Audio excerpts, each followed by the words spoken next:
Optimus Prime and Mascot here, back with another little Transformers video review. Now, I have to say a big thank you to Ultra Maximus, because he really re-inspired me to be doing Transformers reviews and stuff. He just gave me a much-needed boost. So thank you, sir. Thank you very much. And, yeah, good luck with your contest, man.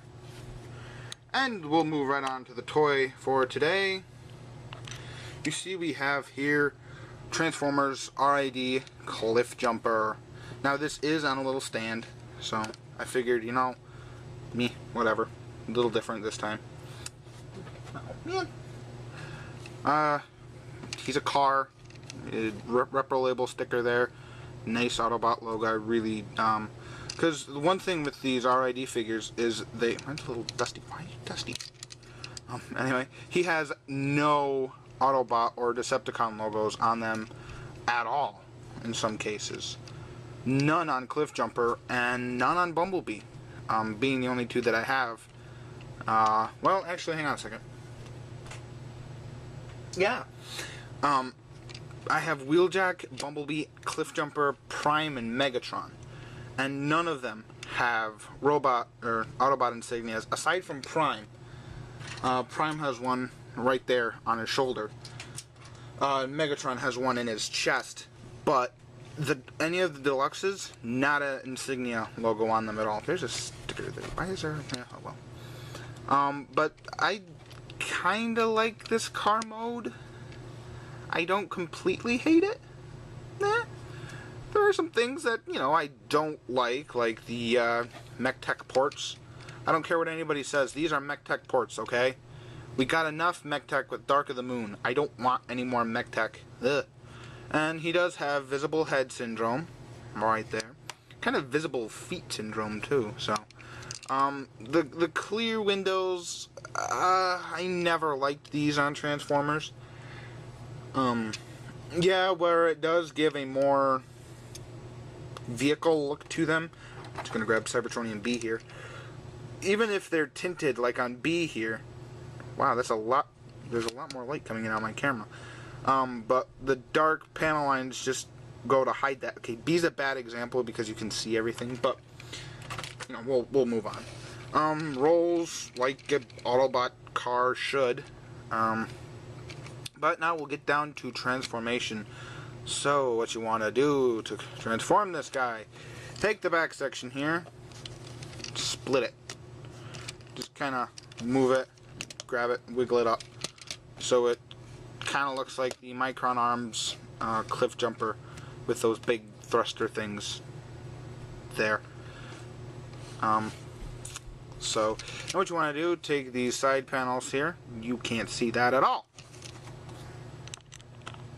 Raising the camera up. Take these little side panels, flip them out. Just kind of take them off to the side for now. We'll get to those at a later time. Take these feet sections, rotate them down, like so. Then take this leg section here with the wheel, rotate it all the way around so the wheel is now facing in the opposite direction. I suppose you could leave it. You just want to rotate the feet out if you haven't already. And then just rotate them around so that the stacks, this is getting annoying, these stacks are on the inside. Just want to rotate that.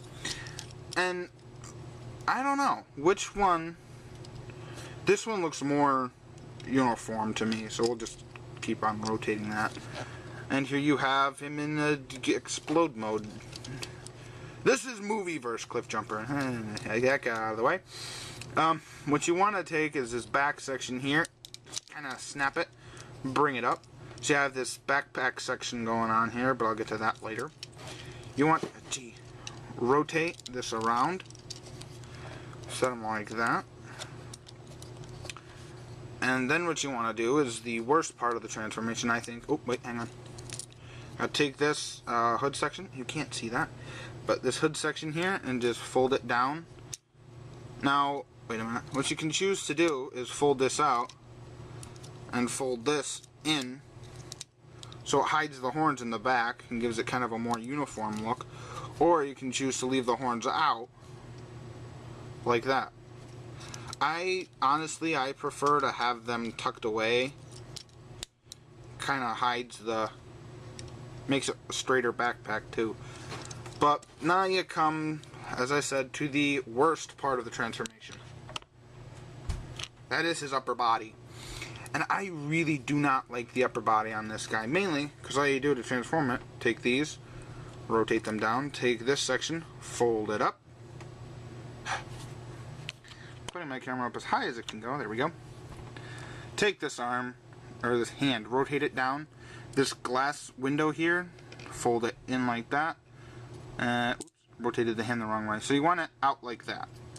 So, stand. Rotate it down. And rotate it out. So basically you have his hand, or his arm done.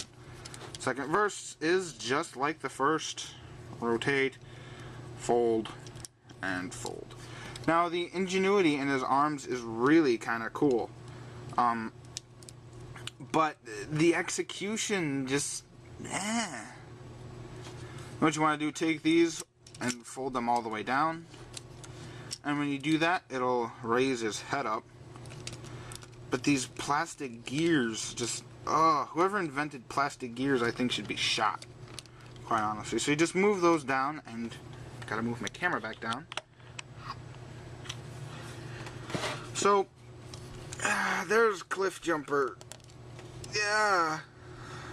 I don't really know what to say. His horns are really soft plastic.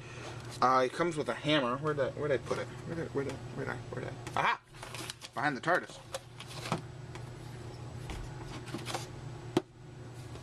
Hee hee. Random. Anyway, where'd that come from? He does come with this mech tech weapon. You just slide it in. This weapon really has no bearing on the figure whatsoever. We never saw him use it in the show. And since he was killed in the first episode, big mistake, but I guess they couldn't get Dwayne "The Rock" Johnson to do his voice for the entire cast, the entire season. So, pointless. And not the good kind of pointless either. His arm just, that really bugs me. I mean, yeah, white background. I need a white background. But I don't know how well you can see that, but his arm is just the doors together, and it doesn't even stay. You go to pose it, and because the joint is so stiff up here, you see, yeah, and that, yeah, no. But I bought this figure knowing I was gonna absolutely hate this figure. But for articulation, what you got in the head is, I believe, what is a ball joint, a clear ball joint. That's kind of weird. His eyes are painted, I believe. Yes, they're painted a blue, but it's very, very small, and the head really has no articulation whatsoever, or paint apps. Why did I say articulation? His shoulders are on this kind of slanted ball joint. See, that's another problem. When you go to rotate, it moves his entire mechanism, and he ends up shrugging. It's on a ball joint. You can rotate the arm and bend at the elbow, and of course you get a ball joint on the wrist. I don't even know if you call that a ball joint. That's kind of some funky joint that they just decided to come up with for these figures. It's the same way... Who was it? Who was it? I was just transforming him the other day. I don't know. But he does suffer from the gorilla arms of doom. And like I said, I bought this figure knowing I absolutely hated it. But for whatever reason, I still bought it. So for a size comparison here he is with RID Prime. And as you can see, Prime just towers over him, as Prime should. So there, whoops, dirt on my camera. There's Prime, there's Cliffjumper. Yeah. We'll get the better toy off the scale here, and we'll grab the next review that I'm gonna do, Bumblebee. Now Bumblebee, I had to do a little touch-up paint to, which is really just a marker, but I had to paint his eyebrows. But that was really about it for Bumblebee. And as you can see, Bumblebee is even taller than Cliffjumper. Now, we never saw Bumblebee and Cliffjumper. Why did I do that? It's Bumblebee and Cliffjumper. Bumblebee and Cliffjumper together, standing. We never saw anybody with Cliffjumper standing, unless it was the Viacons or Starscream. So, yeah. So there's Bumblebee. Coming up next in my review, anyway. And here he is with his better counterpart, the first edition Cliffjumper. And I know, red figure, red background, oh no! But as you can just see, his other self just absolutely towers over him. Not as much as Prime, but there's a huge difference. And this is definitely the collector, and this is very much the kid-friendly version. But he'll be a review eventually. So I guess that's pretty much all there is to say.